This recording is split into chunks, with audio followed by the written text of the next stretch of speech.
Welcome back to my kitchen, you guys. It's been a little minute since we've been up in here, but today we got a lovely harvest of garlic scapes. If you guys are unfamiliar with garlic scapes are as a result of hardneck garlic that we planted back in the fall. Typically around this time, early spring, very early summer, they will send up. This is what we call a scape. They will send their scapes up, and at the very end there, you can kind of see it will create a seed head.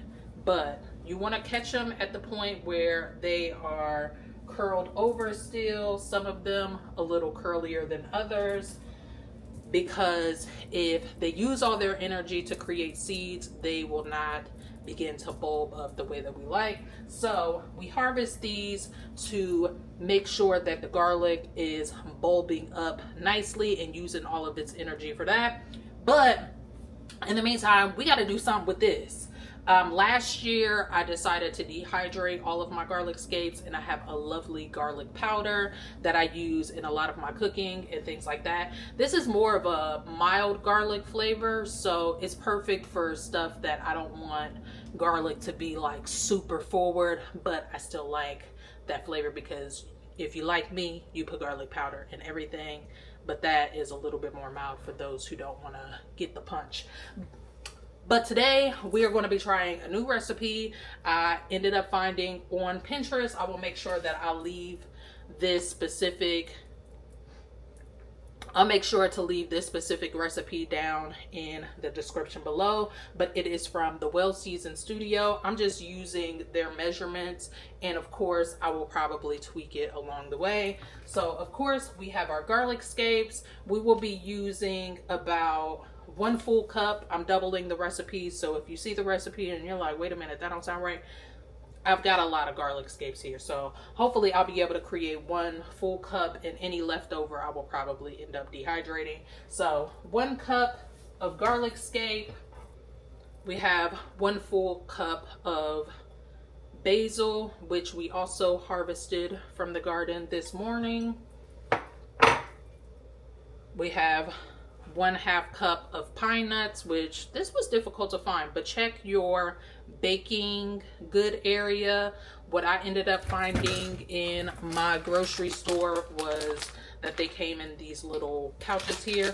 These were quite expensive. This was a $5 bag, and there's only 1/2 cup in here. So we have 1/2 cup of pine nuts, and then 2/3 of a cup of Parmesan cheese. We'll use 1 whole cup of your choice of olive oil. This one was on sale. It looks to be a pretty decent one. We'll see. And we have 2 lovely lemons. So basically it's pretty straightforward. Everything will go in the food processor, blend it up. But to preserve these, I will be putting these in ice trays. That way I have them portioned off, and I'm going to be freezing these. That way they're already portioned off, and I can just pop them in whatever recipes or thaw them out individually. So with all of that being said, let's get into it.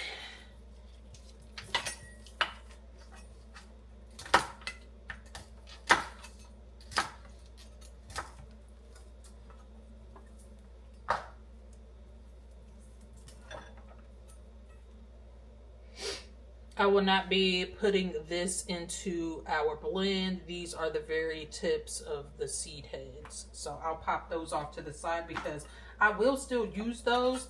They just won't be going in this here recipe.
guys a quick taste. This is what it's looking like. I feel like I can pulse it up just a little bit more.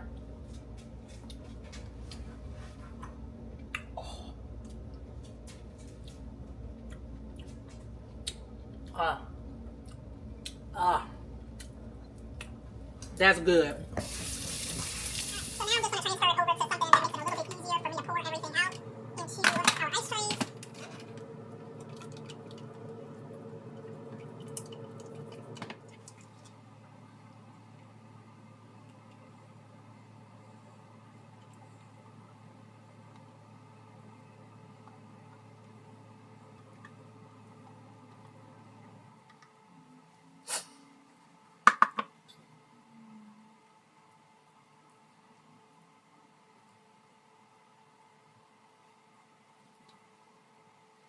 All right, you guys, so that is it for this video. If you guys want to see me use these in a recipe or use one of them in a recipe, let me know down in the comment section below. Can't wait to bring you guys back into my kitchen. Until next time, I wish you all health, wealth, and prosperity.